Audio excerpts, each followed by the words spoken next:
sekarang. Jadi kalau ada yang bilang itu Indonesia gelap, yang gelap kau bukan Indonesia. Jadi betul Pak, kami yang gelap. Masa depan kami, rakyat-rakyat Indonesia yang biasa, masyarakat biasa yang gelap memandang masa depan kami. Bagaimana pengangguran semakin bertambah, lulusan perguruan tinggi tidak mendapatkan tempat yang layak dan tidak mendapatkan pembayaran yang layak ketika mereka bekerja. Beda dengan negara-negara lain. Mungkin Bapak mendapatkan privilege dengan para pejabat-pejabat yang lain, jadi tidak merasakan apa yang kami rasakan. Mungkin empati Bapak sudah mati. Mungkin sense of crisis dari Bapak sudah tidak ada. Kami yang merasakan bagaimana kami kesulitan dan saudara-saudara kami semuanya mendapatkan lapangan pekerjaan. Tetapi yang di atas malah berpesta pora. Kekayaan Bapak terutama naik begitu tajam ketika menjadi pejabat. Seolah-olah menjadi pejabat adalah bagaimana menumpuk kekayaan itu sendiri. Jadi Bapak jangan sombong untuk saat ini. Karena apa? Karena kami yang merasakan. Para pejabat-pejabat seperti Bapak yang tidak akan merasakan karena empatinya tidak ada. Atau mungkin jangan-jangan tidak punya hati nurani, Bapak. Assalamualaikum warahmatullahi wabarakatuh. Ihdinas siratal mustaqim. Sahabat BN, inilah contohnya sahabat BN. Inilah contohnya pemimpin kita. Ini pemimpin yang sudah sangat senior di negara ini. Sudah berumur di atas 70 tahun. Bicaranya demikian kasar kepada rakyatnya. Ketika mahasiswa mengatakan Indonesia gelap, karena mereka melihat kebijakan-kebijakan yang diambil oleh pemimpinnya seakan membuat Indonesia ini ke depan gelap, terutama tentu untuk mereka generasi muda. Jawabannya hanya dengan kata-kata sangat kasar, menoreh hati rakyat, mencabik-cabik perasaan rakyat. Yang gelap kau. Waduh, kata-katanya kau. Kata-kata kasar itu. Memang yang gelap itu seperti dikatakan anak muda ini, mereka yang gelap. Mereka yang tidak punya orang tua seperti Luhut ini gelap masa depannya. Mereka yang tidak punya kakek atau ayah atau opung seperti Luhut ini gelap masa depannya. Kalau yang anaknya Luhut, mantunya Luhut, cucunya Luhut, cicitnya Luhut, bahagia terang benderang masa depannya. Bagaimana dengan pemimpin kita yang di atas Luhut ini? Pemimpin tertinggi kita, presiden kita, lebih lagi mengucapkan kata ndasmu. Kabinet ini kabinet gemuk, terlalu besar.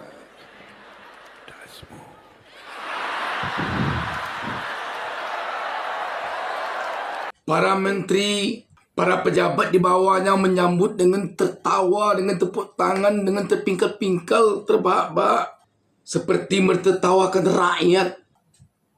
Waduh. Ini pemimpin dari yang berusia tua. Bagaimana pula dengan pemimpin yang masih muda? Coba kita saksikan. Wakil Menteri Ketenagakerjaan Immanuel Ebenezer mengomentari soal tagar kabur aja dulu yang menggema di media sosial.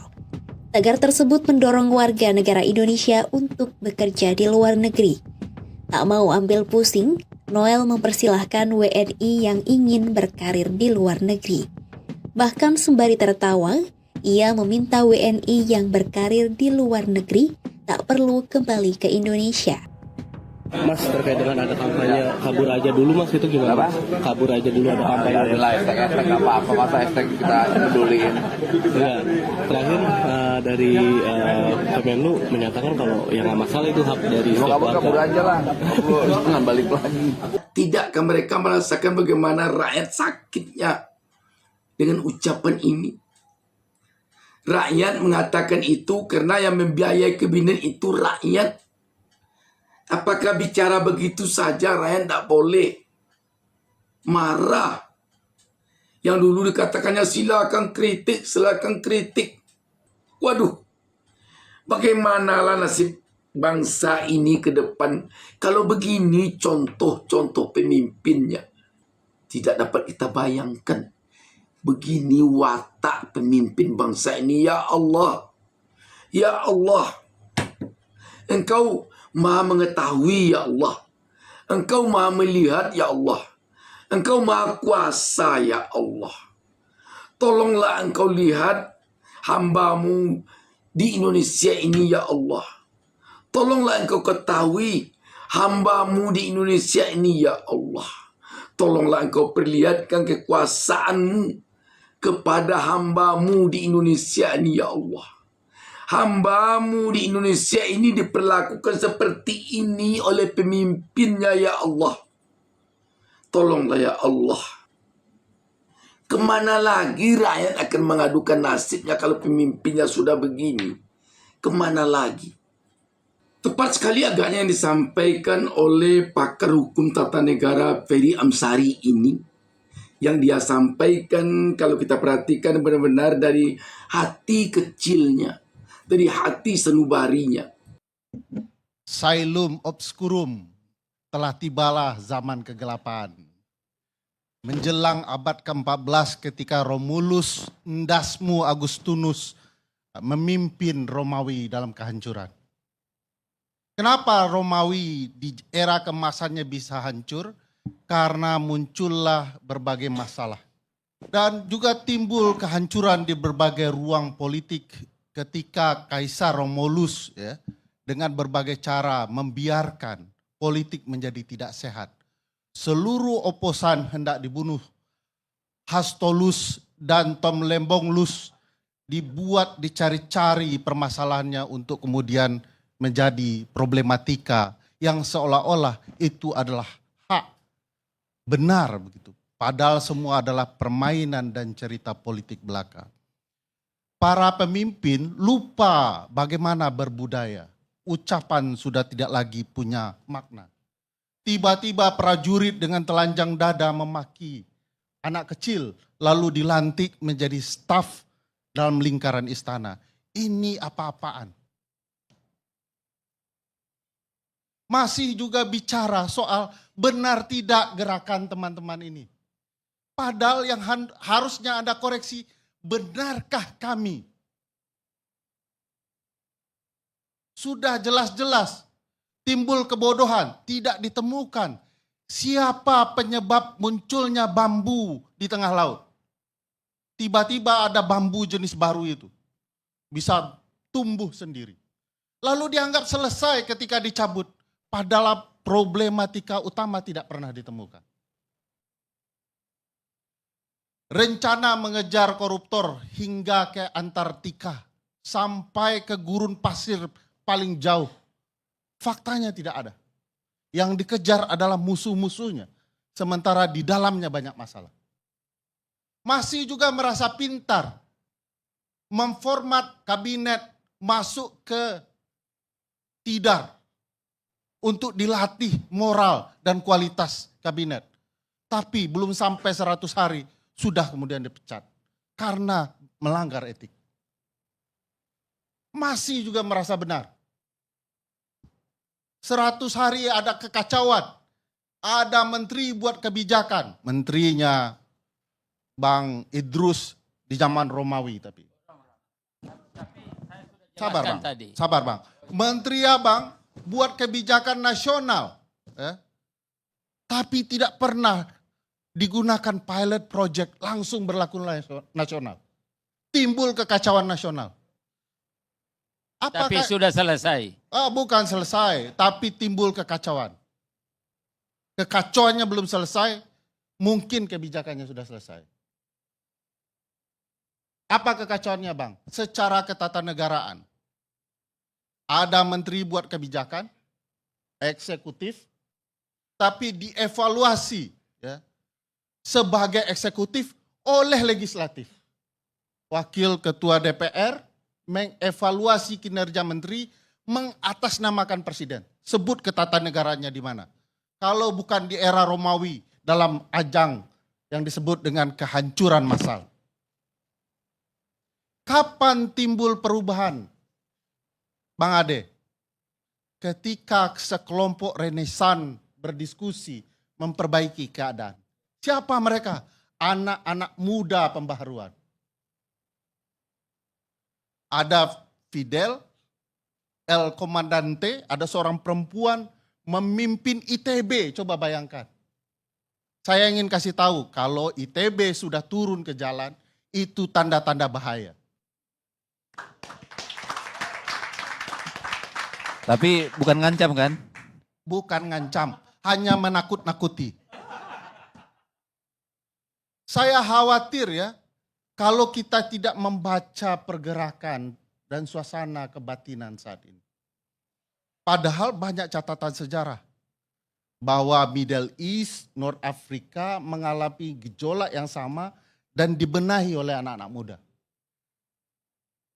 Kita ingat kasus Latin, ya, kasus kemudian Lebanon, Yaman, ya, Arab Spring, itu kemarahan anak-anak muda karena kebodohan memimpin bangsa. Tapi merasa pede betul begitu ya. Padahal tidak ada terencana, tidak tersusun rapi, tidak ada cerita bagaimana negara digerakkan. Bang Ade harus tahu sampai hari ini, sampai detik ini, saya tidak pernah percaya rezim ini akan menegakkan hukum. Kenapa Bang Idrus? Alasannya sederhana, lingkaran satu istana melanggar undang-undang. Mayor Teddy tidak sah menurut undang-undang TNI.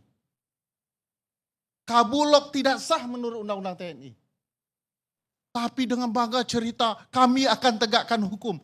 Omong kosong dan omon lainnya.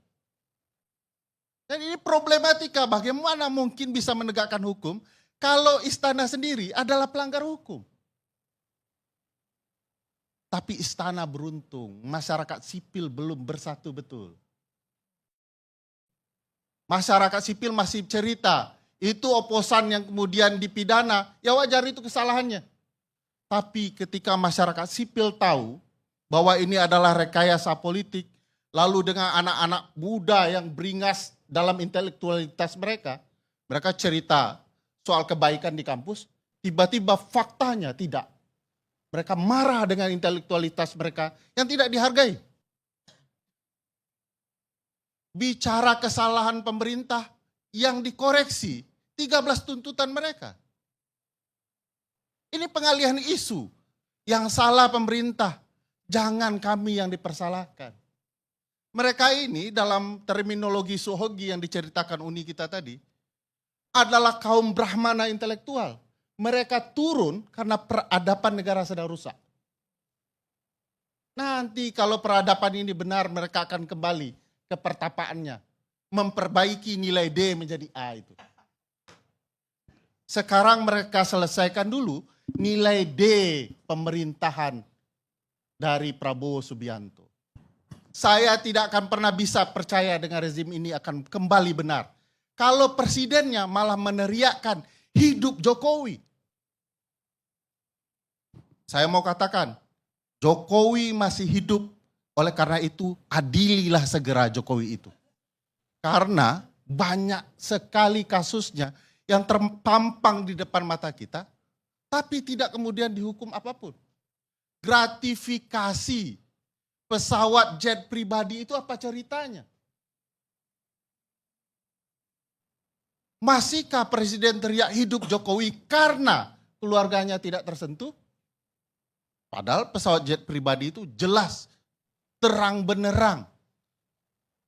Ada gratifikasi. Lalu kita mendenial itu dan kemudian bercerita siapapun yang mengungkit kasus ini adalah orang-orang nyinyir yang anti dengan berbagai kebijakan pemerintah. Saya yakinkan Bang, kalau pemerintah hari ini mengadili berbagai kasus korupsi, termasuk di lingkarannya sendiri, saya berhenti mengkritik pemerintahan ini. Tapi kalau kemudian dia hanya mengejar lawan-lawannya dan membiarkan apa yang terjadi di lingkarannya, semua ini omong kosong. Tidak akan ada orang yang percaya dengan pemerintahan Prabowo Subianto.